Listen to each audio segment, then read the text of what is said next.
नमस्कार दोस्तों। आज के इस वीडियो लेक्चर में हम हमारी संसदीय प्रणाली का अध्ययन करेंगे, जिसके अंदर हम आज कार्यपालिका का अध्ययन करेंगे। दोस्तों, जैसा कि हम सभी को पता है, भारतीय संविधान के अंदर हमने संसदीय व्यवस्था को अपनाया है। संसदीय व्यवस्था में दोस्तों हमने इस बात की व्यवस्था की है कि जो केंद्र स्तर पर और राज्य स्तर पर दोनों ही जगह हमें संसदीय व्यवस्था देखने को मिलती है। इसके अंतर्गत दोस्तों विधायिका, कार्यपालिका और न्यायपालिका, इन तीनों के अंदर हमें पर्याप्त रूप से शक्तियों का पृथक्करण भी देखने को मिलता है। साथ ही हमें आपसी चेक एंड बैलेंस मतलब नियंत्रण एवं संतुलन, इस बात का सिद्धांत भी लागू होते हुए हम पाते हैं। दोस्तों, अब हम बात करेंगे संघ की कार्यपालिका। दोस्तों, संघ की कार्यपालिका की जब हम बात करते हैं तो हम पाते हैं कि इसके अंदर क्या क्या शामिल हैं। दोस्तों, संघ की कार्यपालिका में हमें राष्ट्रपति, उपराष्ट्रपति और प्राइम मिनिस्टर, मंत्रिपरिषद उसकी, साथ ही महान्यायवादी, इन लोगों को हम पाते हैं। दोस्तों, संघ की कार्यपालिका के अंदर हम क्या क्या पाएंगे। एक तो राष्ट्रपति होगा, उपराष्ट्रपति होगा, प्राइम मिनिस्टर और उसकी मंत्रिपरिषद होगी, साथ ही महान्यायवादी होगा। दोस्तों, संघ की कार्यपालिका को भाग 5 के अंदर आर्टिकल 52 से लेकर 78 तक में रखा गया है। तो भारतीय संविधान के भाग 5 पार्ट 5 और आर्टिकल 52 से लेकर 78 तक हमें संघ की कार्यपालिका देखने को मिलती है। तो दोस्तों, इसी तरह की व्यवस्था हमने राज्यों के अंदर भी की है। तो राज्यों के अंदर हमें दोस्तों क्या है, कौन कौन से अधिकारी देखने को मिलेंगे। एक तो राज्यपाल देखने को मिलेगा, मुख्यमंत्री और मुख्यमंत्री की परिषद देखने को मिलेगी और महाअधिवक्ता देखने को मिलेगा। दोस्तों, संघ की कार्यपालिका में हम केग को भी शामिल कर सकते हैं। दोस्तों, ये हमने मोटे तौर पे देखा कि क्या है कि भारतीय संविधान प्रणाली में हमें संसदीय व्यवस्था देखने को मिलती है और इस संसदीय व्यवस्था के अंदर हमें कार्यपालिका, न्यायपालिका और विधायिका देखने को मिलती है। और आज के इस वीडियो लेक्चर में हम कार्यपालिका का अध्ययन करने जा रहे हैं। दोस्तों, संघ की कार्यपालिका का अध्ययन करेंगे और ठीक वैसे ही काम हमारी पैरेलल में राज्य की कार्यपालिका का भी स्ट्रक्चर हमें देखने को मिलता है। तो जब हम संघ की कार्यपालिका ख़त्म कर लेंगे, उसे वही की वही प्रावधानों को हम क्या है राज्य की कार्यपालिका के ऊपर भी लागू कर सकेंगे। बस कुछ ऑफिसेस चेंज होंगे, जैसे कि राष्ट्रपति की जगह राज्यपाल आ जाएगा, उपराष्ट्रपति की जगह इसके अंदर कोई उपराज्यपाल की व्यवस्था नहीं देखने को मिलेगी। यहाँ हम केंद्र में प्राइम मिनिस्टर को देखेंगे और राज्य में हम मुख्यमंत्री और उसकी परिषद को देखेंगे। केंद्र में हमें महान्यायवादी देखने को मिलता है, लेकिन हमें महाधिवक्ता देखने को मिलता है राज्य की कार्यपालिका में। और राज्य की कार्यपालिका का उल्लेख दोस्तों भाग 6 पार्ट 6 आर्टिकल 153 से 167 में किया गया है। तो दोस्तों, पूरे हम सारे की पॉइंट और की एरिया हमें देखने हैं, ताकि हमें प्रीलिम्स के हिसाब से तीव्र गति से हम हमारा रिवीजन कर सकें।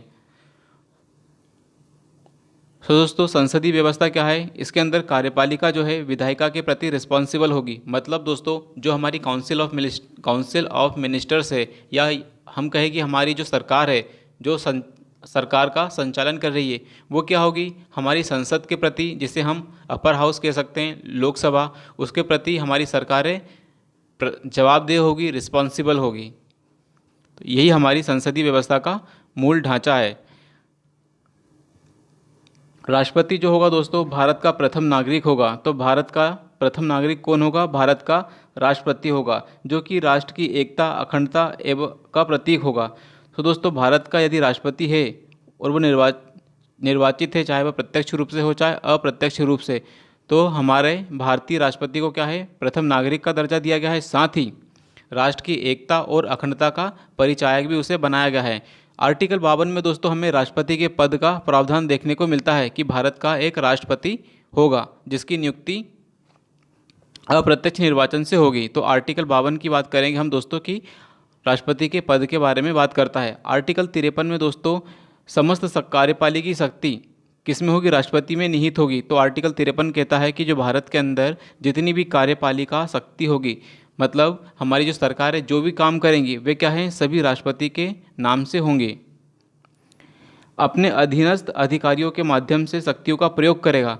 इसी आर्टिकल 53 में दोस्तों इस बात का प्रावधान किया गया है कि हमारा जो राष्ट्रपति है उसके पास समस्त कार्यपालिकी शक्ति होगी और इन शक्तियों का उपयोग वो कैसे करेगा, अपने अधीनस्थ अधिकारियों, और दोस्तों ये अपने अधीनस्थ अधिकारी से आशा है council of minister, prime minister आदि। आर्टिकल 54 बोलता है दोस्तों कि निर्वाचक मंडल में कौन कौन होंगे, तो राष्ट्रपति का जो चुनाव होगा वो किस तरह से होगा। तो आर्टिकल 54 इस बात की व्याख्या करता है कि जो हमारा राष्ट्रपति का निर्वाचक मंडल होगा उसके अंदर कौन कौन शामिल होंगे। तो इसके अंदर दोस्तों संसद के जितने भी निर्वाचित सदस्य, संसद मतलब लोकसभा प्लस राज्यसभा, जब हम बात करेंगे राज्यसभा प्लस लोकसभा दोनों के अंदर जितने भी निर्वाचित सदस्य हैं वे सब क्या है, भाग लेंगे। यहाँ दोस्तों राज्यसभा के अंदर भी क्या है, यदि राज्यसभा के अंदर मनोनीत सदस्य हैं तो वे भाग नहीं लेंगे। कब? चुनाव के समय राष्ट्रपति के। और दोस्तों राज्य विधानसभाओं के भी जितने सदस्य हैं, इसमें हम सिर्फ दोस्तों विधानसभा की अपर हाउस की बात कर रहे हैं। जो राज्यों के अंदर अपर हाउस है, मतलब लोअर हाउस जो निर्वाचित है प्रत्यक्ष रूप से, उसके सदस्यों की हम बात करेंगे। तो राज्य विधानसभाओं के भी सिर्फ और सिर्फ निर्वाचित सदस्यों का ही समावेशन करेंगे हम निर्वाचक मंडल में राष्ट्रपति के। यूनियन टेरिटरीज़ की यदि बात करें तो दोस्तों दिल्ली और पुडुचेरी, तो दिल्ली और पुडुचेरी दोस्तों ये दो यूनियन टेरिटरीज़ हैं जहाँ से हम निर्वाचित सदस्यों को निर्वाचक मंडल में शामिल करते हैं। तो दोस्तों इतने लोग क्या हैं, राष्ट्रपति के चुनाव में हिस्सा लेते हैं। तो राष्ट्रपति के चुनाव में कितने लोग हिस्सा लेते हैं? संसद के दोनों सदन, लोकसभा प्लस राज्यसभा, लेकिन हमें याद रखना है कि वे निर्वाचित व्यक्ति होना चाहिए। फिर राज्य विधानसभाओं के भी क्या है, निर्वाचित सदस्य, और फिर यूटीज़ दिल्ली और पुडुचेरी इनके भी क्या है, निर्वाचित सदस्यों की हम बात करेंगे। तो दोस्तों हमने देखा कि आर्टिकल 52 कहता है कि भारत का एक राष्ट्रपति होगा। आर्टिकल 53 के अनुसार समस्त कार्यपालिकी शक्तियाँ क्या होगी, राष्ट्रपति के पास होगी, साथ ही वे अपने अधीनस्थ अधिकारियों के माध्यम से क्या है, शासन करेगा, या यूँ कहें कि शक्तियों का प्रयोग करेगा। आर्टिकल 54 में बोला गया है कि निर्वाचक गण कौन कौन होंगे राष्ट्रपति के चुनाव में। तो इसके अंदर बोला गया है संसद के दोनों सदन मतलब लोकसभा प्लस राज्यसभा, इसके निर्वाचक जो भी निर्वाचित व्यक्ति हैं, इलेक्टेड मेंबर हैं, वही पार्टिसिपेट कर पाएंगे।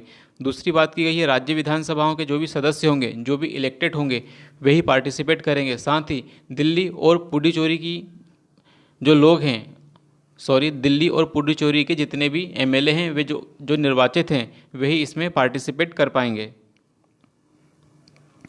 आर्टिकल 55 में बात की गई है निर्वाचन की रीति किस तरह की, मतलब किस तरह से इलेक्शन किया जाएगा राष्ट्रपति के पद का।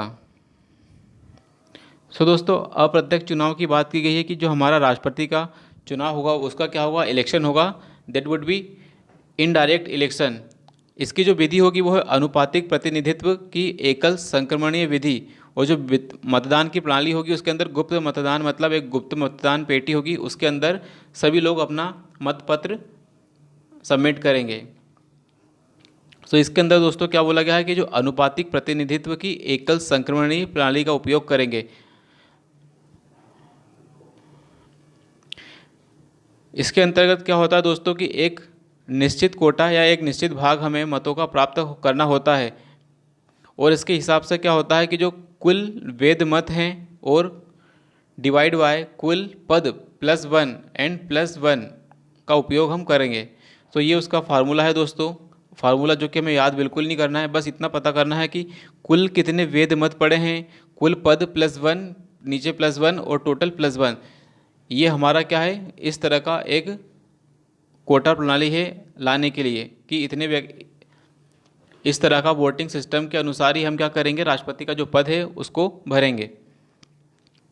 और यदि इसके अंदर दोस्तों हमारी प्रेफरेंस भरनी पड़ती है, हमें हमारी पसंद भरनी पड़ती है कि पहली पसंद हमारी फलाना व्यक्ति है, दूसरी पसंद हमारी फलाना व्यक्ति है, तीसरी पसंद हमारी फलाना व्यक्ति है। तो पसंद के अनुसार क्या है दोस्तों, पूरा जो सिस्टम है क्या है, काम करता है। जिस व्यक्ति को भी सबसे कम वोट मिलते हैं उसके वोट्स को क्या किया जाता है दोस्तों, सेकेंड या फर्स्ट प्रेफरेंस पर स्थानांतरित कर दिया जाता है। इसलिए हम कहते हैं ट्रांसफरेबल क्या है, अनुपातिक प्रतिनिधित्व एकल संक्रमणीय।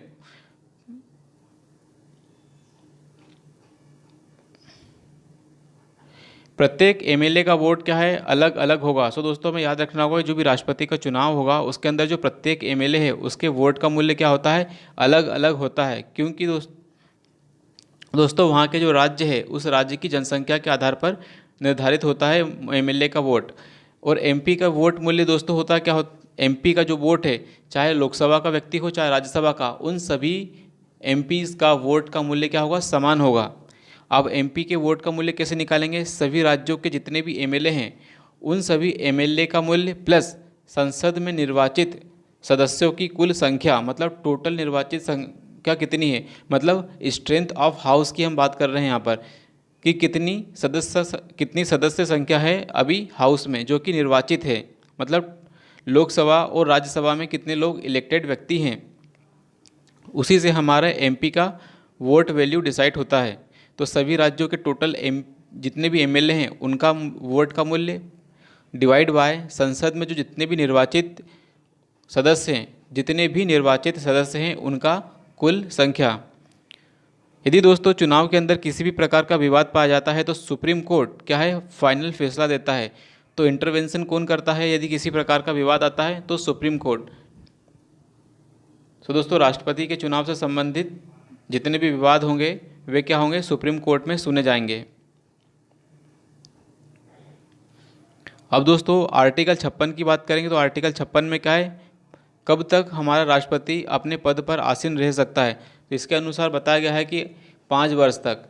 तो राष्ट्रपति का जो कार्यकाल है क्या है, 5 वर्ष का कार्यकाल है, लेकिन उसे महाभियोग द्वारा भी हटाया जा सकता है। आर्टिकल 57 कहता है कि पुनः निर्वाचित हो सकता है। तो दोस्तों भारत का जो राष्ट्रपति क्या है, पुनः निर्वाचन के योग्य है। मतलब जैसा कि अमेरिका में प्रावधान है कि 2 बार से ज़्यादा व्यक्ति राष्ट्रपति नहीं बन सकता, लेकिन भारत का संविधान किसी भी प्रकार की लिमिट नहीं लगाता है। तो आर्टिकल 57 क्या है, पुनः निर्वाचन की बात करता है। आर्टिकल 58 की यदि बात करें तो दोस्तों आर्टिकल 58 में कुछ अर्हताओं की बात की गई है कि किन आधारों पर कोई भी व्यक्ति भारत का राष्ट्रपति बन सकता है। तो वह भारत का नागरिक होना चाहिए, 35 वर्ष की आयु पूरी कर लेनी चाहिए। लोकसभा के सदस्य के निर्वाचित होने की योग्यता, मतलब लोकसभा सदस्य बनने के लिए जिस प्रकार की योग्यताएं होनी चाहिए वही योग्यताएं हमें राष्ट्रपति के पद के लिए भी होनी चाहिए उस व्यक्ति में। और किसी भी प्रकार से ऑफिस ऑफ प्रॉफिट, किसी भी प्रकार से क्या है, लाभ के पद पर उसे विराजमान नहीं होना चाहिए। तो ये हैं कुछ अर्हताएं, राष्ट्रपति के पद हेतु उस व्यक्ति के पास इस तरह की अर्हताएं होनी चाहिए। अगला आर्टिकल है दोस्तों आर्टिकल 58। तो आर्टिकल 58 मतलब राष्ट्रपति की योग्यताओं से संबंधित है। आर्टिकल 57 कहता है कि पुनर्निर्वाचन हो सकता है उसी व्यक्ति का राष्ट्रपति के लिए। आर्टिकल 59 बोलता है कि कुछ शर्तें हैं। क्या शर्तें हैं, कि सदन की सदस्यता छोड़नी होगी। यदि आप राष्ट्रपति बन रहे हो तो आपको उसके सदन की सदस्यता छोड़नी होगी। राष्ट्रपति को अपने एक आधिकारिक निवास दिया जाएगा, उस आधिकारिक निवास में ही रहना होगा, जिसे हम राष्ट्रपति भवन कहते हैं। राष्ट्रपति को कुछ विशेष अधिकार दिए जाएंगे, उनकी जो उपलब्धियां होंगी, वेतन भत्ते, ये सब क्या है, पद के दौरान कम नहीं किए जाएंगे। तो आर्टिकल 59 राष्ट्रपति की जो स्वतंत्रता है उसको सुनिश्चित करने का काम करता है।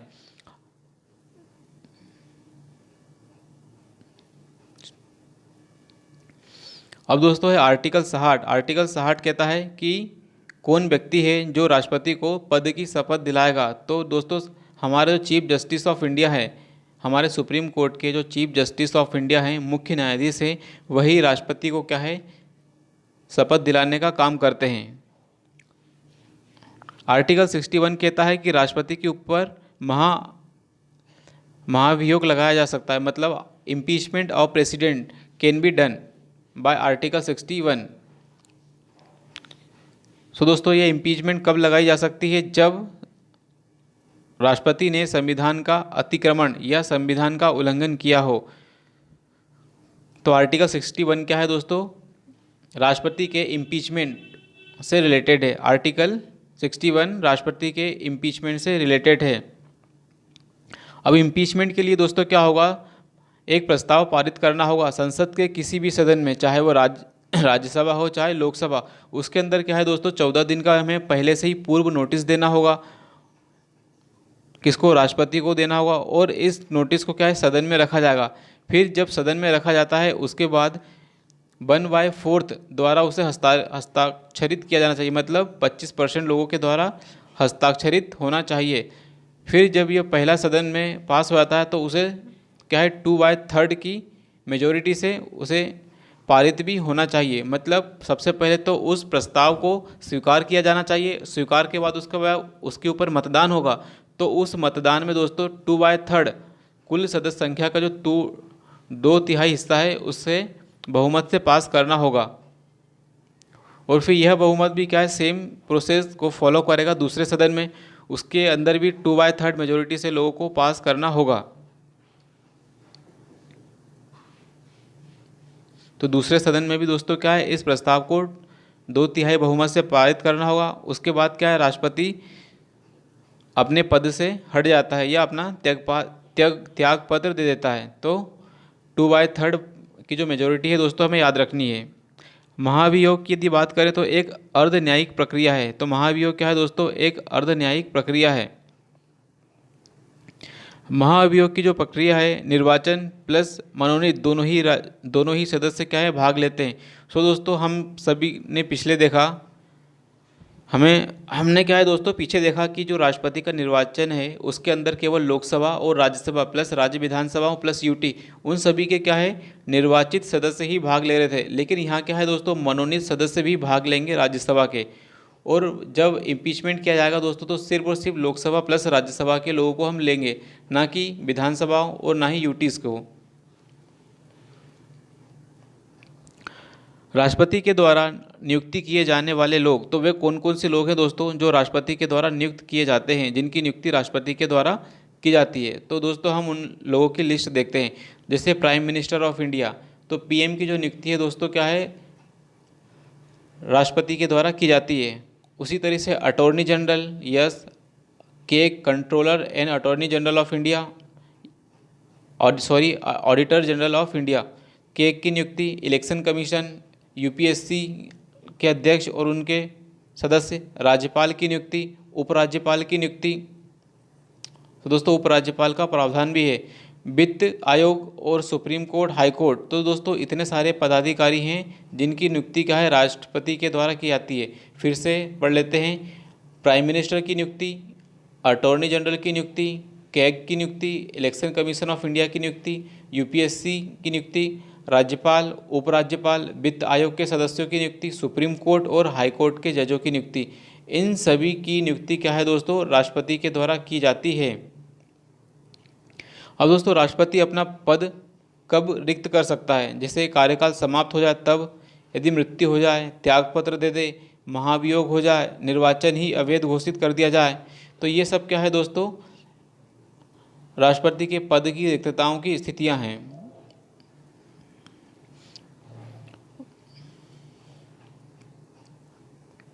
तो दोस्तों जब भी पद रिक्त होगा तो उस रिक्त पद को भरने का काम किया जाएगा उपराष्ट्रपति के द्वारा। और यदि उपराष्ट्रपति भी अवेलेबल नहीं है तो ये काम किया जाएगा चीफ जस्टिस ऑफ इंडिया के द्वारा। तो जब भी दोस्तों क्या है, पद के अंदर रिक्ति है तो उस रिक्तता को भरने का काम किया जाएगा पहले उपराष्ट्रपति के द्वारा और उसके बाद चीफ जस्टिस ऑफ इंडिया के द्वारा। अब दोस्तों हम कुछ शक्तियों की बात करेंगे जो कि राष्ट्रपति के पास हमें देखने को मिलती है। तो राष्ट्रपति के पास दोस्तों अनेक प्रकार की शक्तियाँ, जैसे कि कार्यकारी शक्तियाँ, विधायी शक्तियाँ और अन्य शक्तियाँ। शुरुआत हम कार्यकारी शक्तियों की बात करेंगे कि कौन कौन सी कार्यकारी शक्तियाँ राष्ट्रपति के पास है। तो आर्टिकल 53 बोलता है कि जो संघ की समस्त कार्यपालिकी शक्तियाँ क्या है, राष्ट्रपति के अंदर निहित होंगी। आर्टिकल 53 क्या बोलता है दोस्तों, 52 की संघ की समस्त कार्यपालिकी शक्तियाँ, संघ की 53 में कहा गया कि जो संघ की समस्त कार्यपालिकी शक्ति क्या है दोस्तों, राष्ट्रपति के अंदर निहित होगी। मतलब जितने भी कार्य किए जाएंगे सरकार के द्वारा वे सभी के सभी क्या है, राष्ट्रपति के नाम से किए जाएंगे। और जब तक राष्ट्रपति की मोहर नहीं लगती किसी भी बिल पर तब तक वह एक्ट भी नहीं बनता। आर्टिकल 74 में बोला गया है दोस्तों कि राष्ट्रपति को मंत्रणा और सलाह देने के लिए एक मंत्री परिषद होगी। तो राष्ट्रपति को हेल्प देने के लिए क्या है दोस्तों, एक मंत्री परिषद का प्रावधान किया गया है और जिसका प्रधान कौन होगा, प्रधानमंत्री होगा। भारत सरकार के समस्त शासन संबंधी कार्य क्या है दोस्तों, राष्ट्रपति के नाम से किए जाएंगे। तो भारत सरकार के सभी काम राष्ट्रपति के नाम से किए जाएंगे। अंतर्राज्यीय विवाद परिषद का गठन भी किया जाएगा। तो राष्ट्रपति क्या है दोस्तों, अंतर्राज्यीय परिषद का गठन कर सकता है। ये एक एग्जीक्यूटिव पावर है राष्ट्रपति की। किसी भी क्षेत्र को अनुसूचित घोषित किया जा सकता है। तो राष्ट्रपति के पास इस बात की पावर है कि वह किसी भी क्षेत्र को क्या है, अनुसूचित क्षेत्र घोषित कर सकता है। वित्त आयोग का गठन करना, तो वित्त आयोग का गठन दोस्तों हर 5 साल पे किया जाता है, जो कि राष्ट्रपति के द्वारा किया जाता है। तो वित्त आयोग का गठन करने का काम भी क्या है, एक प्रकार की कार्यकारी शक्ति ही है राष्ट्रपति की। विभिन्न आयोगों की नियुक्ति करना, जैसे national commission for schedule caste, national commission for schedule tribe, national commission for OBC, national commission for women और भी अन्य प्रकार के आयोग। तो जिन भी आयोग की नियुक्ति राष्ट्रपति के द्वारा की जा रही है, वे सब दोस्तों क्या है, कार्यपालिकी शक्तियां हैं राष्ट्रपति की। पीएम से सूचना की मांग कर सकता है। तो राष्ट्रपति क्या है दोस्तों, प्रधानमंत्री से सूचनाओं की मांग कर सकता है। यह भी राष्ट्रपति की क्या है, एक कार्यकारी शक्ति हमें देखने को मिलती है। सो दोस्तों एक बार फिर से रिवाइज कर लेते हैं कार्यकारी शक्तियों को।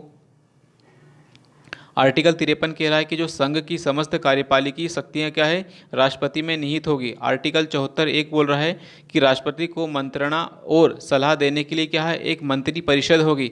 भारत सरकार के जो समस्त शासन संबंधी कार्य हैं राष्ट्रपति के नाम से किए जाएंगे। जितने भी अंतर्राज्यीय परिषद हैं उनका गठन कौन, राष्ट्रपति करेगा। अंतर्राज्यीय परिषद का गठन राष्ट्रपति करेगा। किसी भी क्षेत्र को अनुसूचित क्षेत्र घोषित करने का अधिकार किसके पास है, राष्ट्रपति के पास। तो राष्ट्रपति के पास क्या है दोस्तों, प्राइम मिनिस्टर के पास किसी भी क्षेत्र को शेड्यूल ट्राइब, शेड्यूल कास्ट का अनुसूचित क्षेत्र घोषित कर सकता है। वित्त आयोग का गठन राष्ट्रपति के द्वारा किया जाता है। तो ये भी एक कार्यकारी शक्ति है। विभिन्न आयोगों की नियुक्ति, चाहे वो शेड्यूल कास्ट हो, शेड्यूल ट्राइब हो, ओबीसी हो, चाहे महिला हो, इन सभी के लिए क्या है दोस्तों, जितने भी आयोग हैं इन आयोगों की नियुक्ति क्या है, राष्ट्रपति के द्वारा की जाती है। प्राइम मिनिस्टर से हमारा राष्ट्रपति क्या है, सूचनाओं की मांग कर सकता है। तो यस, प्राइम मिनिस्टर के से सूचनाओं की मांग करना एक एग्जीक्यूटिव पावर है प्रेसिडेंट की। तो प्रेसिडेंट की पावर है पीएम से सूचनाओं की मांग करना, और ये क्या है, एग्जीक्यूटिव पावर के अंतर्गत आती है।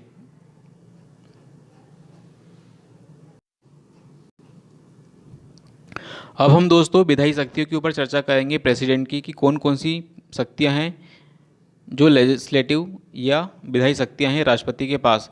तो संसद की दोस्तों बैठकें बुलाना, संसद की बैठकें बुलाना क्या है, राष्ट्रपति की लेजिस्लेटिव पावर है। सत्र अवसान करना, मतलब कोई भी सत्र चल रहा है तो उसको क्या है, उसका अवसान करना, मतलब उसे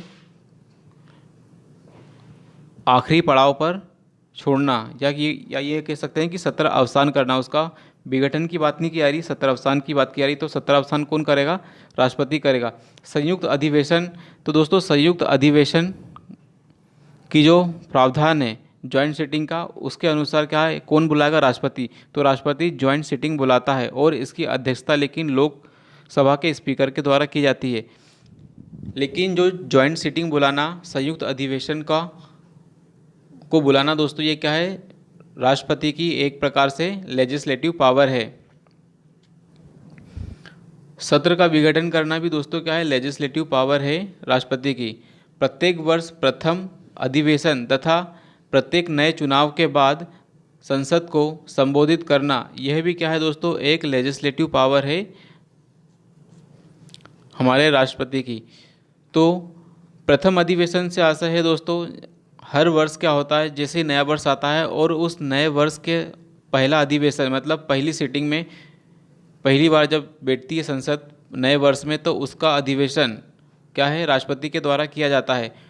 और जब भी नया चुनाव होता है तो उसकी जो पहली बैठक होती है, उस पहली बैठक को भी राष्ट्रपति क्या है, संबोधित करते हैं।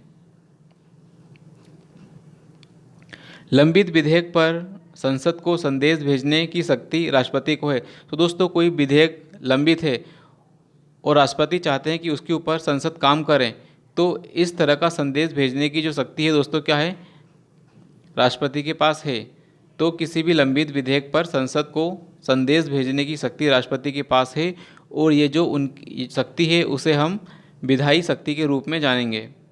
लोकसभा हो चाहे राज्यसभा, उसमें स्पीकर या उपाध्यक्ष की रिक्तता की स्थिति में क्या है, किसी भी सदस्य को अध्यक्ष बना सकता है। तो दोस्तों जब लोकसभा के अंदर क्या है, स्पीकर का, लोकसभा हो चाहे राज्यसभा हो, यदि उसमें अध्यक्ष या स्पीकर की जो पद है खाली है, कोई अन्य व्यक्ति उस पर बैठेगा या नहीं बैठेगा, कौन बैठेगा, इस स्थिति में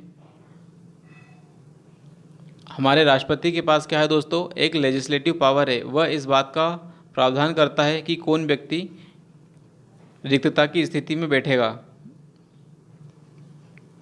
अब दोस्तों राष्ट्रपति और विधेयक के संबंध में कुछ शक्तियों को देखते हैं। सो दोस्तों हम सभी को पता है कि जब भी किसी विषय पर कानून बनाया जाता है तो सबसे पहले उसे एक बिल के रूप में प्रस्तुत किया जाता है। फिर यह बिल क्या है दोस्तों, दोनों सदनों से पास होता है, और जब ये दोनों सदनों से पास होने के बाद कहाँ जाता है, राष्ट्रपति के पास, प्रेसिडेंट के पास जाता है। जब तक प्रेसिडेंट इस पर अपने साइन नहीं कर देते हैं तब तक क्या है, ये बिल जो है एक्ट नहीं बन पाता है। सो देखेंगे दोस्तों कि किस तरह से विधेयकों पर, मतलब बिल्स के ऊपर राष्ट्रपति की शक्तियां हैं।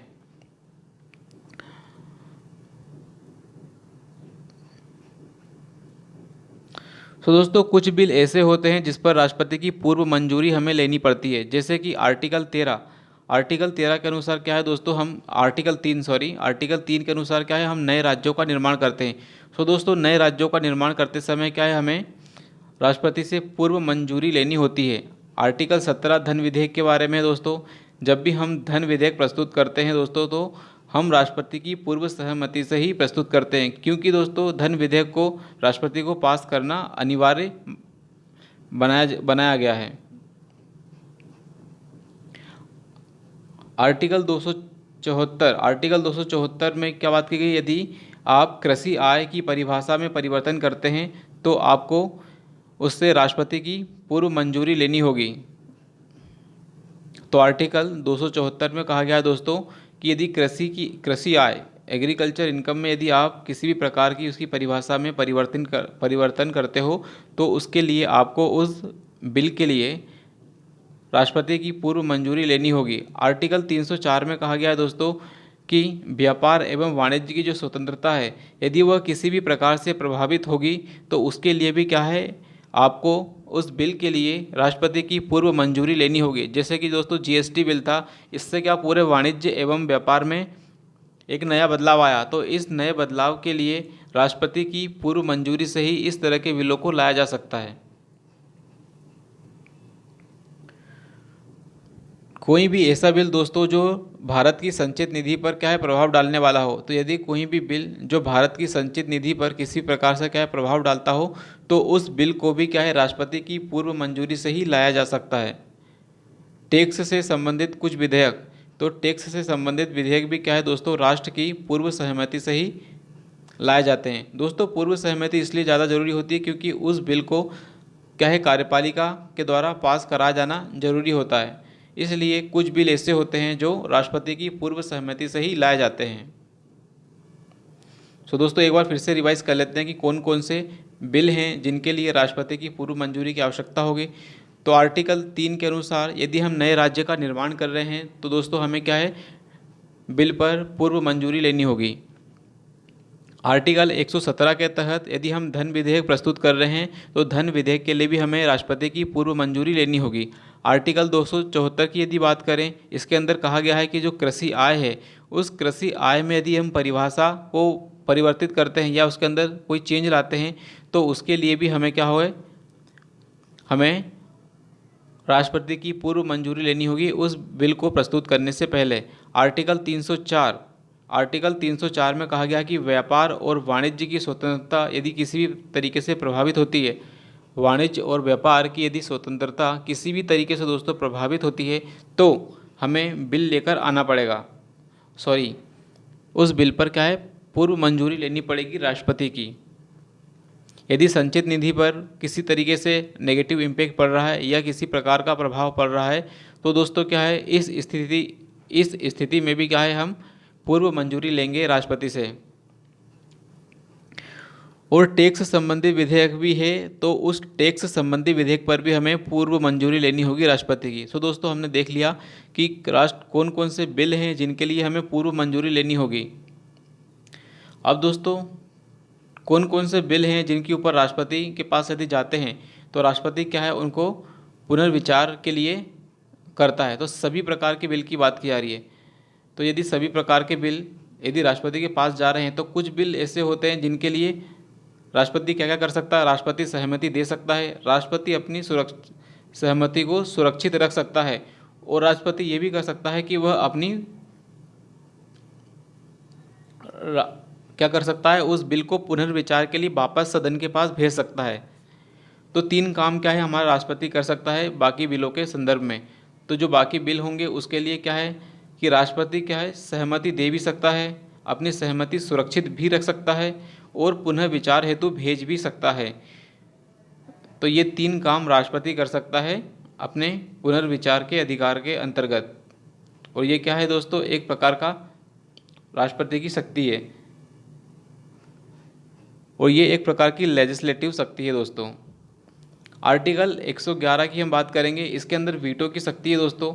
तो क्या है, पूर्ण या निरपेक्ष या अत्यंतिक वीटो हम कहते हैं, जिसे हम एब्सोल्यूट वीटो कहते हैं। तो इसके अंदर क्या है दोस्तों, विधेयक को सुरक्षित रख लिया जाता है। इसके अंदर क्या है दोस्तों, जो हमारा एब्सोल्यूट वीटो है, एब्सोल्यूट वीटो के अंदर दोस्तों क्या है, इस विधेयक को पूरी तरीके से सुरक्षित रख लिया जाता है। राष्ट्रपति क्या है, किसी भी प्रकार का निर्णय नहीं देते। क्वालिफाइड वीटो, एक दोस्तों वीटो के 3-4 प्रकार होते हैं। एक प्रकार हमने देखा एब्सोल्यूट वीटो, अब देखेंगे विशेषित वीटो जिसे हम क्वालिफाइड वीटो कहते हैं। ये दोस्तों भारत के अंदर प्रचलित नहीं है। अगला हम देखेंगे निलंबनकारी वीटो, जिसे हम इंग्लिश में कहते हैं सस्पेंसिव वीटो। तो सस्पेंसिव वीटो क्या है, इसके अंतर्गत विधेयक को क्या है, पुनः विचार हेतु भेजा जाता है। तो जब राष्ट्रपति चाहता है कि इस विधेयक को अभी पास नहीं किया जा सकता, इस पर पुनः विचार कीजिए और वापस फिर राष्ट्रपति के पास भेजिए। सो दोस्तों क्या होता है, इस हेतु सस्पेंसिव वीटो का उपयोग किया जाता है ताकि बिल के ऊपर पुनः विचार किया जा सके। एक होता है पॉकेट वीटो। सो दोस्तों एक टाइप है पॉकेट वीटो, इसके अंदर विधेयक अपने ही पास रख लेते हैं, उस पर ना तो सहमति देते हैं और असहमति दोनों ही नहीं देते हैं।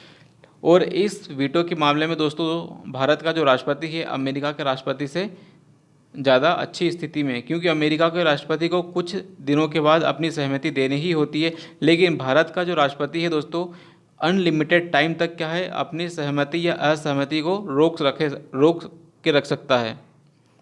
तो हमने 4 प्रकार के वीटो देखे दोस्तों, एक तो पॉकेट वीटो, एक सस्पेंसिव वीटो, एक क्वालिफाइड वीटो और एक देखा हमने एब्सोल्यूट वीटो। और क्वालिफाइड वीटो दोस्तों क्या है, भारत के अंदर नहीं उपयोग किया जाता, या यूँ कहें कि हम क्वालिफाइड वीटो की जो व्यवस्था है भारत के अंदर नहीं की गई है। अब दोस्तों देखेंगे अध्यादेश के बारे में कि दोस्तों आर्टिकल 123 के अनुसार राष्ट्रपति को अध्यादेश जारी करने की शक्ति है। और ये एक प्रकार की दोस्तों क्या है, विधायी शक्ति है, क्योंकि बिना लेजिस्लेशन पास किए ही हम जिस भी विषय पर अध्यादेश जारी कर रहे हैं उसके संबंध में कानून बना लेते हैं। तो ये क्या है दोस्तों, एक विधायी आदेश है। अध्यादेश एक प्रकार का कार्यपालिका के द्वारा किया गया विधायी आदेश है, क्योंकि दोस्तों हमारा जो प्रेसिडेंट है वह भी क्या है, कार्यपालिका का ही भाग है। आर्टिकल 123 के अंदर दोस्तों क्या है, अध्यादेश जारी किया जाता है राष्ट्रपति के द्वारा। वहीं आर्टिकल 213 के द्वारा केवल एक को उसको पलटना है हमें। तो आर्टिकल 213 के द्वारा दोस्तों राज्यपाल क्या है, अध्यादेश जारी कर सकता है। ये जो अध्यादेश है दोस्तों क्या है, 6 सप्ताह के भीतर अध्यादेश के स्थान पर विधेयक को लाना ही होता है, अन्यथा यह लैप्स हो जाएगा। और संसद को जो भी संसद की आगामी बैठक है उससे के बाद, तो यदि जैसी कोई भी संसद है दोस्तों, यदि हमने अध्यादेश जारी कर दिया है और अध्यादेश जब जारी हो गया उसके बाद संसद, क्योंकि दोस्तों अध्यादेश तभी जारी किया जाता है जब संसद का कोई सदन कार्यरत नहीं होता है। लेकिन जब दोस्तों जैसे ही सदन की बैठक होती है, उस बैठक के 6 हफ्ते के अंदर अंदर क्या है दोस्तों, हमें उस विधेयक के ऊपर उस अध्यादेश के स्थान पर हमें विधेयक लाना होता है और उसे प्रॉपर एक्ट के रूप में परिवर्तित करना होता है, अन्यथा जो अध्यादेश है वह समाप्त हो जाता है। लेकिन दोस्तों अध्यादेश के द्वारा किए गए काम क्या है, असंवैधानिक नहीं होते हैं।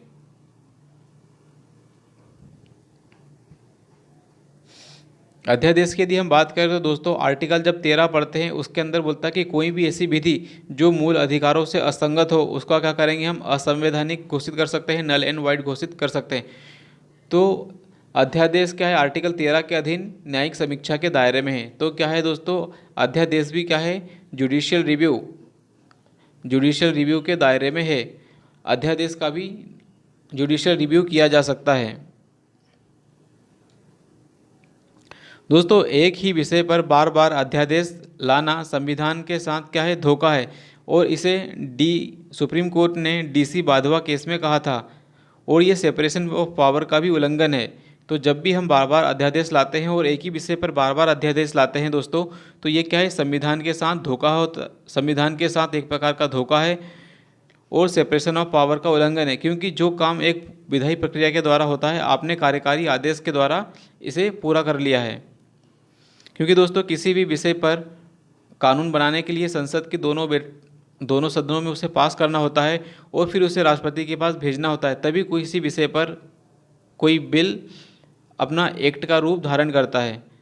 लेकिन इस चीज़ को बाईपास करने के लिए हम अध्यादेश का उपयोग करते हैं, और ये अध्यादेश क्या है दोस्तों, संविधान के साथ एक प्रकार का धोखा है, एक प्रकार का छल है, और सेपरेशन ऑफ पावर का उल्लंघन भी मानते हैं इसे। दो सदनों की बैठक के बीच दोस्तों छः माह का क्या है, गैप नहीं हो सकता। मतलब हम ये कह सकते हैं कि दो सदनों की जो बैठक के बीच में जो गैप है वो 6 महीने से अधिक का नहीं हो सकता। अतः अध्यादेश क्या है दोस्तों, 6 माह प्लस 6 हफ्ते जारी रह सकता है।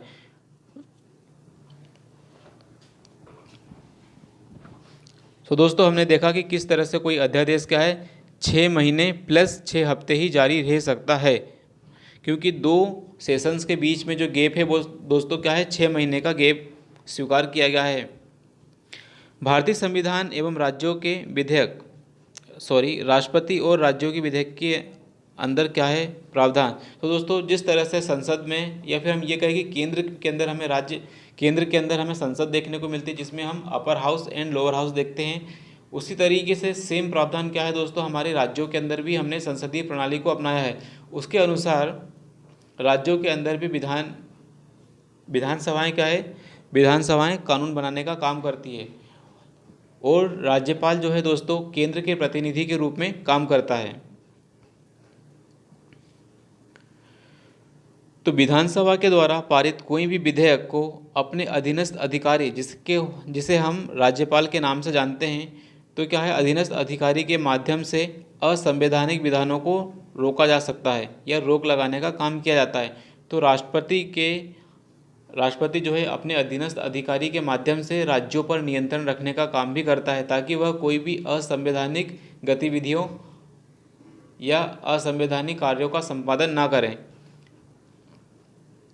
सो दोस्तों आर्टिकल 200 में बोला गया है कि यदि कोई भी बिल जो राज्य विधानसभाओं ने पारित किया है, यदि राज्यपाल ने उसे राष्ट्रपति की ओर भेज दिया है, तो राष्ट्रपति क्या है, अपनी सहमति दे भी सकते हैं, अपनी सहमति नहीं भी दे सकते हैं, या फिर पुनर्विचार के लिए लौटाया भी जा सकता है, या फिर अपने ही पास आरक्षित भी रख सकते हैं। तो आर्टिकल 200 के अंदर दोस्तों क्या है कि जो भी राज्य विधान मंडलों के या राज्य विधानसभाओं के बिल हैं, उन पर राष्ट्रपति अपनी सहमति दे भी सकता है, नहीं भी दे सकता है, पुनर्विचार के लिए लौटा भी सकता है, साथ ही अपने पास सुरक्षित भी रख सकता है।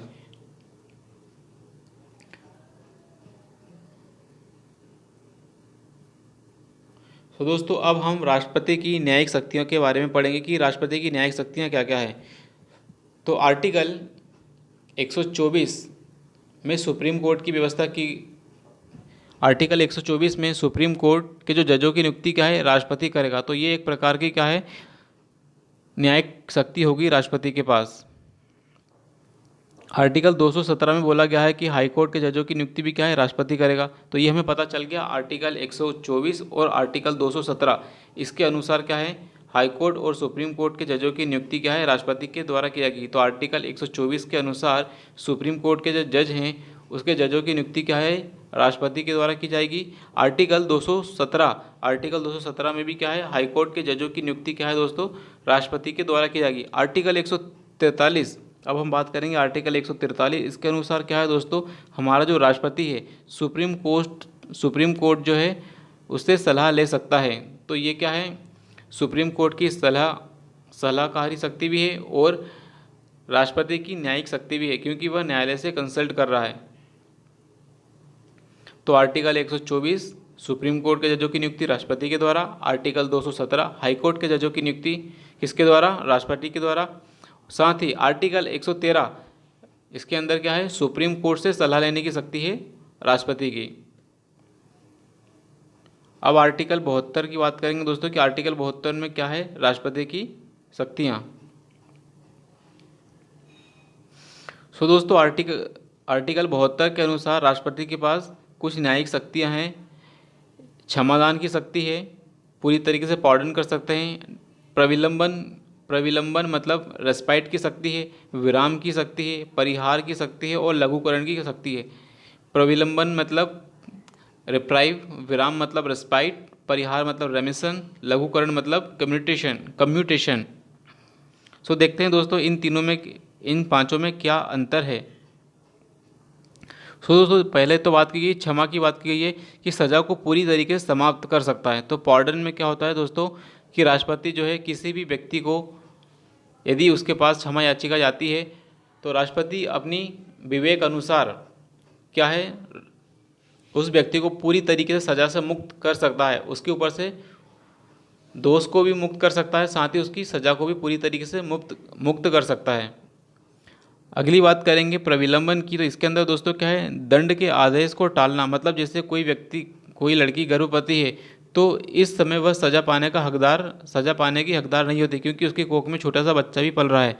ठीक उसी प्रकार और भी कई केसेस होते हैं जिसके अनुसार उस व्यक्ति को उस समय सज़ा नहीं दी जा सकती। जैसे कोई व्यक्ति सज़ा के समय मेंटल हेल्थ से गुजर रहा हो और पागलपन वाली हरकतें कर रहा हो, तो इस स्थिति में भी दोस्तों क्या है, जो दंड है उस दंड के आदेश को थोड़ी समय के लिए टाला जाता है। उसको कहते हैं रिप्राइव, प्रविलंबन मतलब थोड़ा सा विलंब कर दो। रिस्पाइट मतलब विराम देने की बात की जा रही है दोस्तों कि सज़ा में थोड़ी राहत देने का काम करता है। तो रिस्पाइट में क्या होता है, जो सज़ा है उसके अंदर हम राहत देने की बात करते हैं। यदि कोई कठोर दंड है तो उसको हल्के दंड में बदला जाता है। जैसे कि आजीवन कारावास, जिससे कोई सज़ा है, फांसी की सज़ा है, उस फांसी की सज़ा को दोस्तों आजीवन कारावास में बदला जा सकता है। तो मतलब दंड को हल्का किया जाता है। परिहार की हम बात करेंगे, इसमें सज़ा की अवधि को कम किया जाता है। तो रेमिशन में क्या है दोस्तों, सज़ा की अवधि, मान लो किसी व्यक्ति को 20 साल की सज़ा हुई, लेकिन उसका व्यवहार इतना शानदार रहा कि अब उसकी 20 साल की सज़ा को अब क्या कर दिया है, यदि वो 10 साल की सज़ा ऑलरेडी बीता चुका है तो अब उसकी जो 10 साल की सज़ा बची है उसको अब 5 साल किया जा सकता है। तो उसको बोलते हैं हम रेमिशन, परिहार। लघुकरण की बात करेंगे, कम्यूटेशन की, इसके अंदर दंड बदलकर अन्य दंड दिया जाता है। तो कम्यूटेशन या लघुकरण में क्या किया जाता है दोस्तों, इसकी अवधि तो सेम रखी जाती है। यदि 10 साल की सज़ा है तो 10 साल तो उसे भुगतना ही पड़ेगा, लेकिन जिस तरह का कारावास दिया जाता है उस कारावास की प्रकृति में चेंज किया जाता है। मतलब एक अन्य दंड देकर दूसरा दंड दिया जाता है।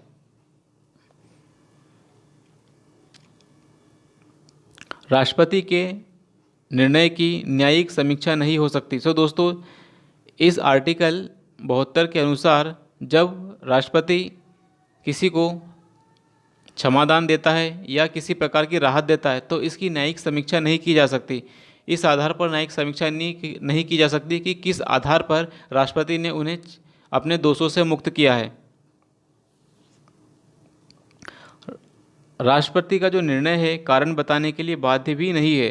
तो दोस्तों इस आर्टिकल 72 में बताया गया है कि उन्होंने जो भी निर्णय लिया है उसका कारण बताने के लिए राष्ट्रपति बाध्य नहीं है, क्योंकि दोस्तों औपचारिक तौर पर भले हम कह सकते हैं कि राष्ट्रपति क्या है, अपने विवेक से अपना निर्णय लेता है, लेकिन इसके लिए बैकग्राउंड में क्या है, हमारी कार्यपालिका काम कर रही होती है। राज्यपाल को पार्डन के अलावा चारों प्रकार की शक्तियां प्राप्त होती है, सिवाय मृत्युदंड को छोड़कर। सो दोस्तों, जो हमारा जो राज्यपाल है, राज्यपाल को भी राष्ट्रपति की तरह पांचों शक्तियां प्राप्त नहीं है, सिवाय चार शक्तियां प्राप्त है।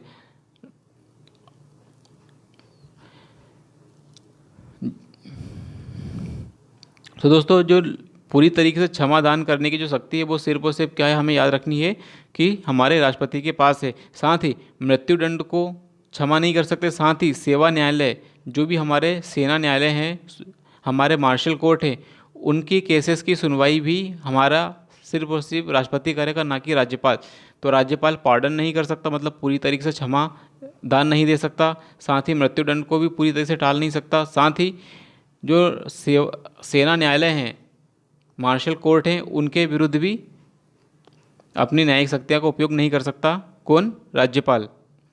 Judicial power of precedence. अब कौन कौन सी न्यायिक शक्तियाँ और हैं प्रेसिडेंस के पास? तो सेवा न्यायालय, यस, जितने भी सेना न्यायालय हैं दोस्तों, उनकी सुनवाई करने का अधिकार भी किसके पास है? हमारे प्रेसिडेंट के पास है। मृत्युदंड से संबंधित यदि सुप्रीम कोर्ट या हाई कोर्ट ने दे दिया है, तो यस, मृत्युदंड से संबंधित न्यायिक शक्तियाँ भी हमारे प्रेसिडेंट के पास है। संघ की कार्यपालिका के जो क्षेत्र अधिकार के दंड, जो जितने भी संघ की कार्यपालिका है दोस्तों, उनके अधिकार क्षेत्र में जितने भी दंड दिए जाते हैं, उन सभी दंडों के संदर्भ में न्यायिक शक्तियाँ राष्ट्रपति के पास है। तो दोस्तों, जो संघ कार्यपालिका है, मतलब हमारी जो एग्जीक्यूटिव है सेंटर की, उसके कार्य क्षेत्र में जितने प्रकार के भी दंड आते हैं, उन सभी दंडों के विरुद्ध सुप्रीम, हमारा जो क्या है, प्रेसिडेंट है, प्रेसिडेंट उन सभी के विरुद्ध अपनी न्यायिक शक्तियों का प्रयोग कर सकता है। अब राष्ट्रपति की कुछ सैनिक शक्तियां हैं दोस्तों। तो इसमें कहा गया कि राष्ट्रपति क्या है, अपने पास राष्ट्रपति की कुछ सैनिक शक्तियां होती है, और सभी सर्वोच्च बलों का समादेश क्या है, राष्ट्रपति में निहित होता है। मतलब थल सेना, वायुसेना, थल सेना हो, चाहे वायुसेना हो, चाहे जल सेना हो, इन सभी का समादेश, सुप्रीम कमांडेंस किसके पास होता है? राष्ट्रपति के पास होता है। विदेशी न्याय, जो भी विदेशी राजनयिक होते हैं, मतलब डिप्लोमेट्स होते हैं, जितने भी फॉरेन डिप्लोमेट्स होते हैं दोस्तों, उनके पत्रों की प्राप्ति भी क्या होती है? राष्ट्रपति के द्वारा होती है। तो ये राष्ट्रपति की कुछ सैनिक शक्तियाँ हो गई दोस्तों। अब हम पढ़ेंगे आपातकालीन शक्तियाँ। तो राष्ट्रपति के पास कुछ आपातकालीन शक्तियाँ भी होती है, जिनका उपयोग वह इमरजेंसी कंडीशन में करता है। तो आर्टिकल 352 में बोला गया दोस्तों कि युद्ध एवं बाह्य आक्रमण एवं सशस्त्र विद्रोह के कारण राष्ट्रीय आपातकाल। तो आर्टिकल 352 के कारण दोस्तों क्या है, राष्ट्रीय आपातकाल लगता है। और इसके कौन कौन से आधार होते हैं? एक तो युद्ध हो सकता है, किसी ने बाहरी आक्रमण कर दिया हो, या फिर सशस्त्र विद्रोह हो गया हो। तो इसके आधार पर क्या है दोस्तों, राष्ट्रपति राष्ट्रीय आपातकाल लगा सकता है। और दोस्तों आर्टिकल 52 के अनुसार में क्या है, आर्टिकल 358 जोड़ा गया है। आर्टिकल 358 में क्या है, इस बात का प्रावधान है कि आर्टिकल 19 में जितने भी स्वतंत्रताएं दी गई है, वे सब क्या है, निलंबित हो जाएंगी स्वतः ही। और आर्टिकल 359 इसमें कहा गया है आर्टिकल 20 और आर्टिकल 21 को छोड़कर अन्य मूल अधिकारों का निलंबन राष्ट्रपति अपने विवेक के अनुसार कर सकता है। तो दोस्तों हमने देखा कि राष्ट्रीय आपातकाल आर्टिकल 352। अब हम बात करेंगे आर्टिकल 356। तो दोस्तों आर्टिकल 356 को हम राष्ट्रपति शासन के नाम से जानते हैं, और ये तब लगता है जब राज्य के अंदर संवैधानिक तंत्र विफल हो गया हो। तो इसकी पुष्टि राज्यपाल के द्वारा की जाती है कि राज्य के अंदर क्या है, कोई भी स्टेट है, उसके अंदर संवैधानिक मशीनरी अब फेल हो गई है, इसलिए ज़रूरी है कि राष्ट्रपति शासन लगाया जाए। तब राष्ट्रपति क्या है, अपने अधीनस्थ अधिकारियों के माध्यम से उस राज्य का प्रशासन अपने हाथों में ले लेता है। आर्टिकल 360 की बात करेंगे। आर्टिकल 360 में वित्तीय आपातकाल की बात की गई है। इसके अंदर क्या होता है, जब देश के अंदर दोस्तों गंभीर स्थिति आ गई होगी, गंभीर स्थिति आती है, तब हम हमारे देश में राष्ट्रीय वित्तीय आपातकाल लगाते हैं। और वित्तीय आपातकाल क्या है दोस्तों, वित्तीय संकट, आर्थिक स्थितियां जब विपरीत होती हैं तब लगाया जाता है। तो भारत में आज तक वित्तीय आपातकाल हमें नहीं देखने को मिलता है।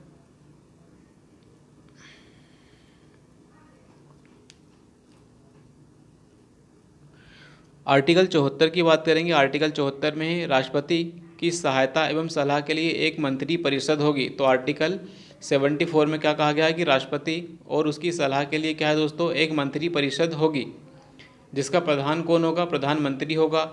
आर्टिकल 75 में कहा गया है प्रधानमंत्री की नियुक्ति जो है राष्ट्रपति के द्वारा की जाएगी और अन्य मंत्रियों की नियुक्ति क्या है दोस्तों, प्राइम मिनिस्टर की सलाह से की जाएगी राष्ट्रपति के द्वारा।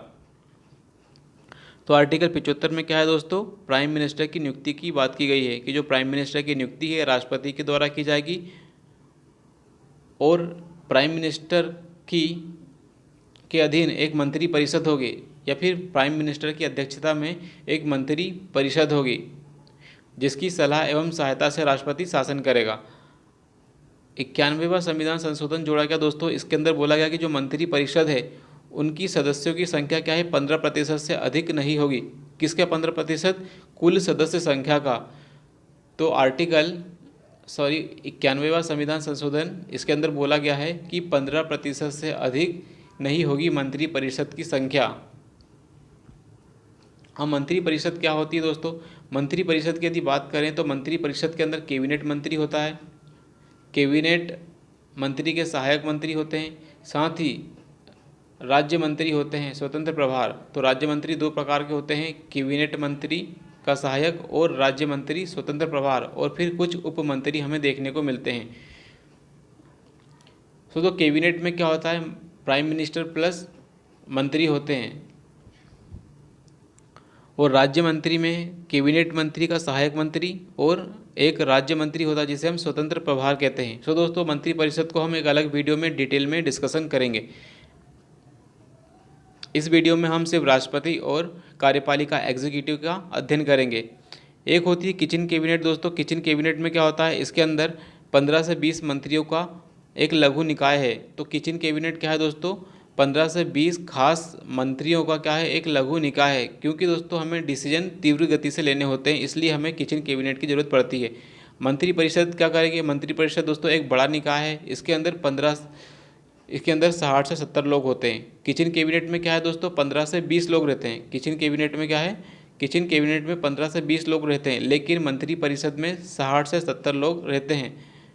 ये सब क्या है दोस्तों, लोकसभा के निर्वाचित लोकसभा के अंदर क्या है, निर्वाचित प्रतिनिधि होते हैं। साथ ही ये सामूहिक रूप से उत्तरदायी होते हैं लोकसभा के प्रति। तो आर्टिकल 74 एवं 75 में कहा गया है कि जो हमारी मंत्री परिषद है वो क्या है, एक रिस्पॉन्सिबल बॉडी होगी एक लोकसभा के प्रति। फिर दोस्तों 44वां संविधान संशोधन होता है जिसमें आर्टिकल 352 जोड़ा गया। इसके अनुसार क्या क्या, एक लघु निकाय होगा,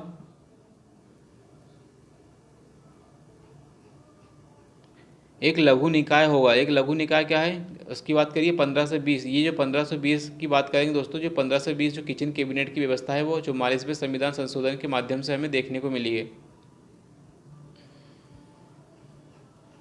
तो दोस्तों आज हमने देखा कि किस तरह से एग्जीक्यूटिव के अंदर क्या है, मंत्री, सबसे पहले प्राइम मिनिस्टर, फिर मंत्री परिषद में प्रधानमंत्री, उसके बाद क्या है अटॉर्नी जनरल और